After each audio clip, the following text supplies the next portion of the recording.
créer cette intelligence collective et pouvoir créer ensemble des futurs positifs.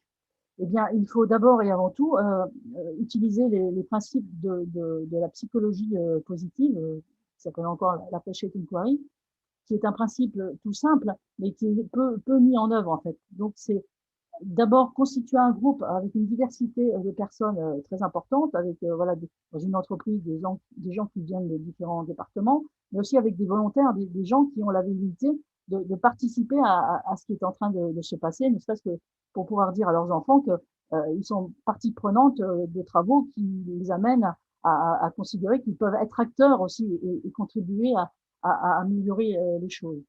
Et ensuite, il faut avec ce groupe se faire une espèce d'état des lieux, donc en fonction du problème qu'on est en train de traiter ou du projet qu'on a pour un nouveau produit, et décrire la situation en toute transparence et faire preuve d'honnêteté. C'est-à-dire, c'est plus le moment de cacher les choses sous le tapis, c'est vraiment poser, voilà, faire preuve vraiment d'honnêteté et de façon à intégrer toutes les contraintes pour pouvoir ensuite tenir compte de ses points forts et de ses points faibles et de se projeter dans un espèce d'idéal qui s'affranchit en fait des barrières souvent mentales que l'on a tous et qui permet de voir au-delà du présent.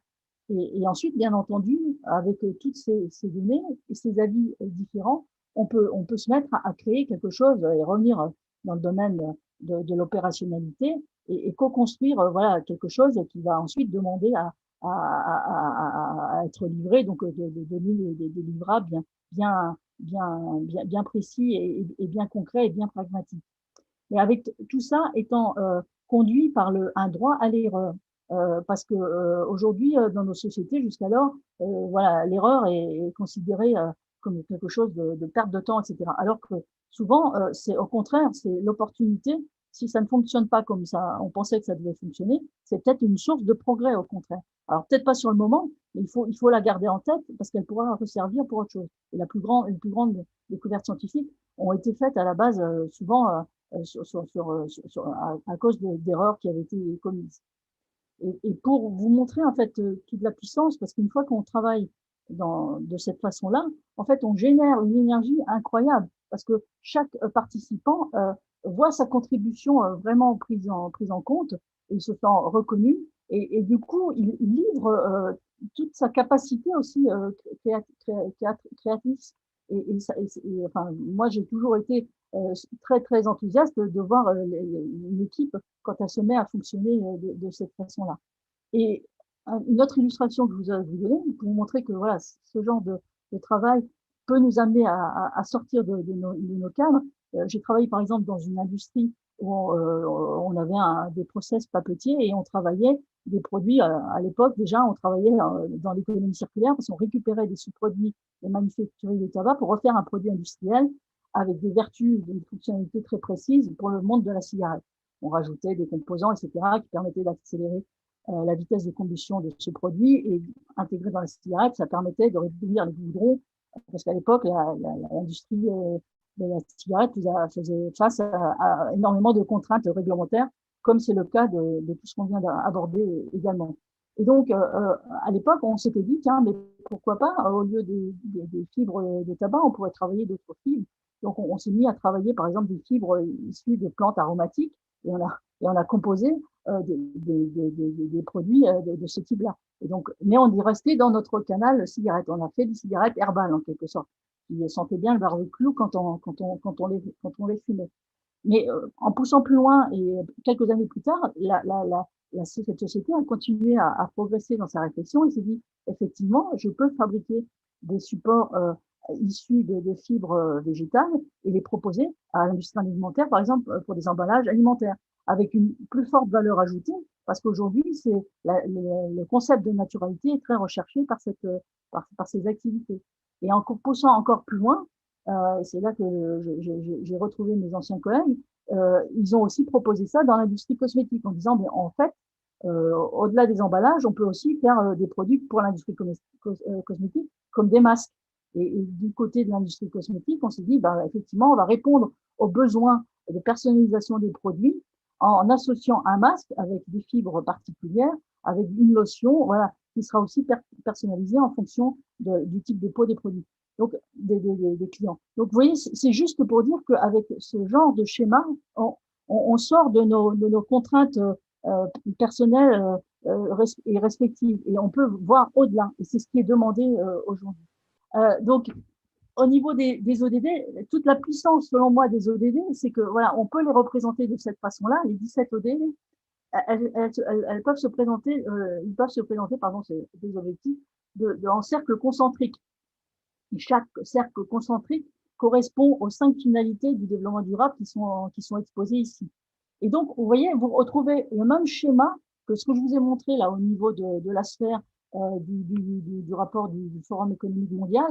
On peut développer le même schéma, la même vision d'intersection, d'interconnexion de nos effets en fait. Et c'est ça qui est tout intéressant.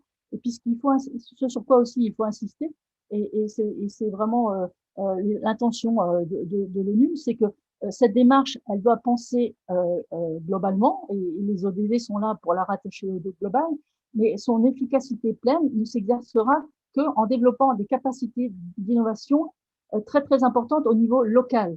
Donc voilà, là on rallie tous les points en fait de nos problématiques. Et juste pour une illustration, donc moi j'ai un petit atelier justement pour faire travailler les gens. Et l'intérêt, c'est encore une fois, c'est de susciter le débat et d'avoir des avis contradictoires pour créer un consensus en fait face à chacune des actions qu'on peut décider de mettre en place. Donc par exemple, là c'est juste un exemple en disant on va travailler notre partie achat responsable, on veut limiter par exemple l'utilisation d'huile de palme parce qu'on connaît les méfaits des forêts de palmeraies à monoculture en Indonésie, voilà, qui aggrave terriblement la perte de biodiversité. Alors, on peut faire ça, mais ça a des effets positifs de notre point de vue de consommateurs occidentaux, mais on va enlever du travail aux ouvriers là-bas dans ces palmeraies. Donc, on veut bien faire cette limitation de l'intégration d'huile de palme et de ses dérivés dans nos produits, mais il va falloir aussi qu'on pense à avoir des actions d'accompagnement là-bas, à l'autre bout du monde, en Indonésie, pour recréer des cultures vivrières, par exemple, ou voilà, développer des fonds pour travailler sur la reforestation des forêts primaires qui sont les seules à pouvoir maintenir et développer la biodiversité. Et sur chacune de ces actions, on peut avoir cette démarche-là, ce qui fait qu'au final, eh ben, on retrouve cet effet composé, on se recrée une vision globale, en fait, dire, voilà, nos actions, c'est un panachage, et chacune a des effets, voilà, qui peuvent être positifs, négatifs ou neutres, et comment, voilà, quelle est la projection finale, on rejoint la vision des risques qu'on avait au départ. Mais cette fois-ci, du point de vue action d'atténuation. Donc, on avait le négatif, et là, on construit le positif.